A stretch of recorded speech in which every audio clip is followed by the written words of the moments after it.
Malice is the first book in The Faithful and the Fallen. It is an epic fantasy series by John Gwynne that began in 2012, and I believe the series is now complete with the books Malice, Valor, Ruin, and Wrath. There are some short stories that are in there, even prequels, I believe, but those are the four main books.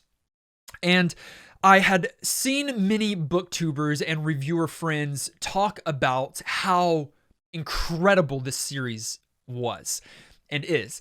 And I wanted to get around to it just because I had heard that. I didn't know how epic it was going to be. It's kind of high fantasy, epic fantasy. I didn't know how there were going to be a plethora of characters and cast members, that there were going to be so many different points of views, that it was going to be such a unique, diverse, and different kind of environment. And so I really didn't know what I was getting myself into. But now at the tail end of reading the first book, I'm glad that I did. So it is a Celtic-inspired fantasy story, which is unique. I have never read a Celtic-inspired fantasy stories before. Now, there is a European flair in here. There is sword, shield, like some of it is going to feel familiar. It doesn't feel as maybe diverse as some other fantasies that I've been reading recently, whether it's Asian inspired or African inspired. It's not as maybe diverse as that, but you are going to get some Celtic inspired things here from the lore and the names that are being used. I'm not a historian. I'm not a linguist. I'm not a culture expert. What are those called? And so I really don't have the knowledge to be able to speak to all of that, but there is a booktuber by the name of Philip Chase who on his channel does an incredible job talking about all of the unique characteristics of Celtic and of this Celtic inspired lore, fantasy, myth, and the overall flavor that is utilized here in this series. So I will link the particular video that I'm referring to down in the comments below. Malice is one of those books where I can give you a quick, brief snapshot of what the plot is, and it will not do justice to the story at large, or I could take the next hour and a half to really build out for you what the narrative is. I am just going to give you a snapshot because we don't have that kind of time.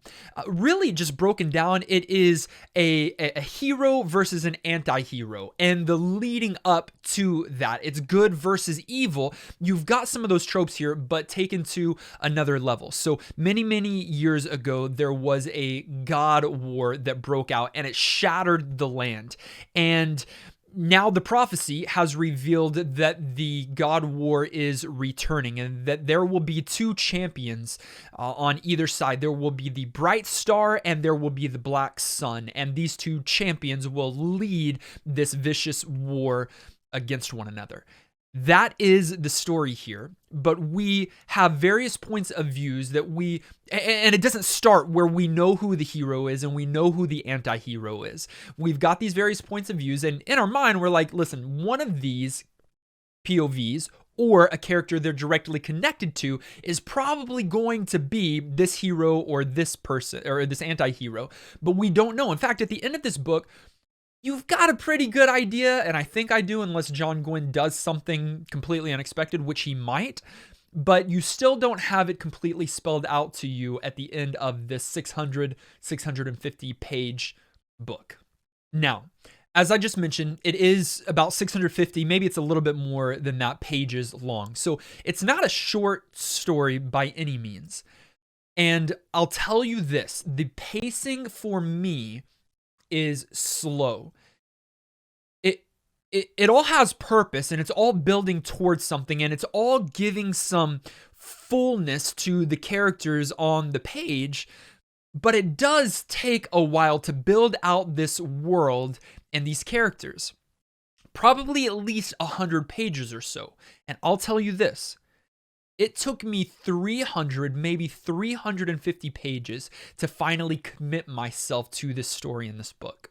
Now, I wouldn't typically do that for any other kind of book. If I'm not enjoying it by, I don't know, 50 pages, 100 pages, then I'm probably going to put it down because I don't have the time for that. The thing that was weird here is that I felt connected and I knew that what I was reading was good and that there was so much going on that I really wanted to know where it was leading to, that I kept reading and I kept reading and I kept reading. I would have put it down if it wasn't good and if it didn't have my attention. But it didn't click for me until that 350 page. It took me till halfway through the book to say, yeah, this is going to be something good. And then really the last 150 pages or so, I could not put the book down because I was that glued. A few of the things that Gwynne does well here with Malice. It's got beautiful characterizations. The characters are all rich, well thought out, distinct. They have their own motives. They're going after their own things. And it's not just blatant good and blatant evil. It's all kind of mixed with gray. This is not a grimdark story, I wouldn't say, but it does have some grimdark characteristics. So the characterizations, the world building is so rich and so unique. That's why it takes some time to get into, because for the first 100 or so pages, you feel so foreign to all that is going on. And then the battle sequences. Gwynne is so good at creating these real, robust, exciting battle sequences, and really they play a key part in this story. It's not just flavor or fluff. There are some key battle techniques that some of these individuals develop and utilize that are central to the story that's being told. But the thing that I want to go back to here are the characters. That is what did it for me and kept me reading. All the POVs, save for one, I was completely invested in and completely interested in. Of course, the young boy Corbin, who is growing from really just a young boy, maybe even preteen, to becoming more of a teenager and becoming an adult really of his own, and learning his skills with the sword and the bow and his horse, and even, man, he ends up getting an animal friend in a wolven named Storm, and that is an incredible relationship there. His sister, which I called Cywin, but I think that in the Celtic pronunciation, it would be Cohen. She is an incredible realized character as well. Gar. So with this, I do want to say, so Gar, by the way, is Corbin's mentor. There are some familiar fantasy tropes here, and I don't have a problem with fantasy tropes. The hero and anti-hero, okay, great. Like, what are some other fantasy tropes? I don't know, but all of those, the chosen one, all of these fantasy tropes, the mentor and the mentee, I don't have a problem with. There's a reason why they're tropes. It's because they work, and if they're done well, that's all that I ask. And here they're done exceptionally well. Gar, for example, is the mentor, but he's so interesting. And not only is he skilled, but there's a depth there and a layer there that you start to discover in this story, that there might be more to this mentor than originally meets the eye.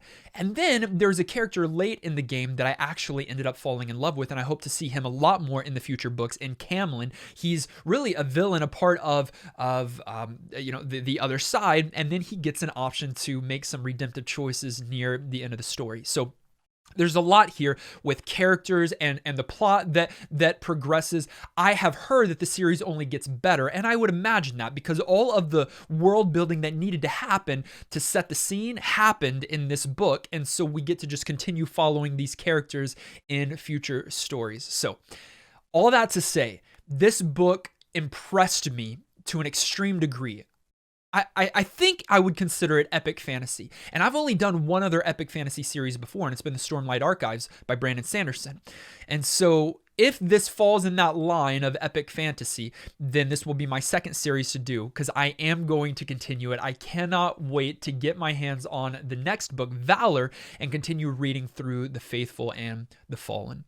I gave it 4.5 stars out of 5, which can only go up from there, right? If if Valor is even better than this one, the rest of the series is going to be 5 stars for me. I'm really excited to follow along with these characters, and from what I've heard, had my heart ripped out, stomped on, and torn to shreds later in this series. As always, thank you so much for taking the time to watch and like this video. If you haven't yet, click subscribe, join the Dragon Army, and then can we fanboy and fangirl in the comments down below about Malice and the Faithful and the Fallen? Please no spoilers because I haven't read it yet, but give me some like fuel of like, hey, does the series get better? And who are your favorite characters as well? And why is it Storm? Let me know in the comments down below, and we'll see you in the next one.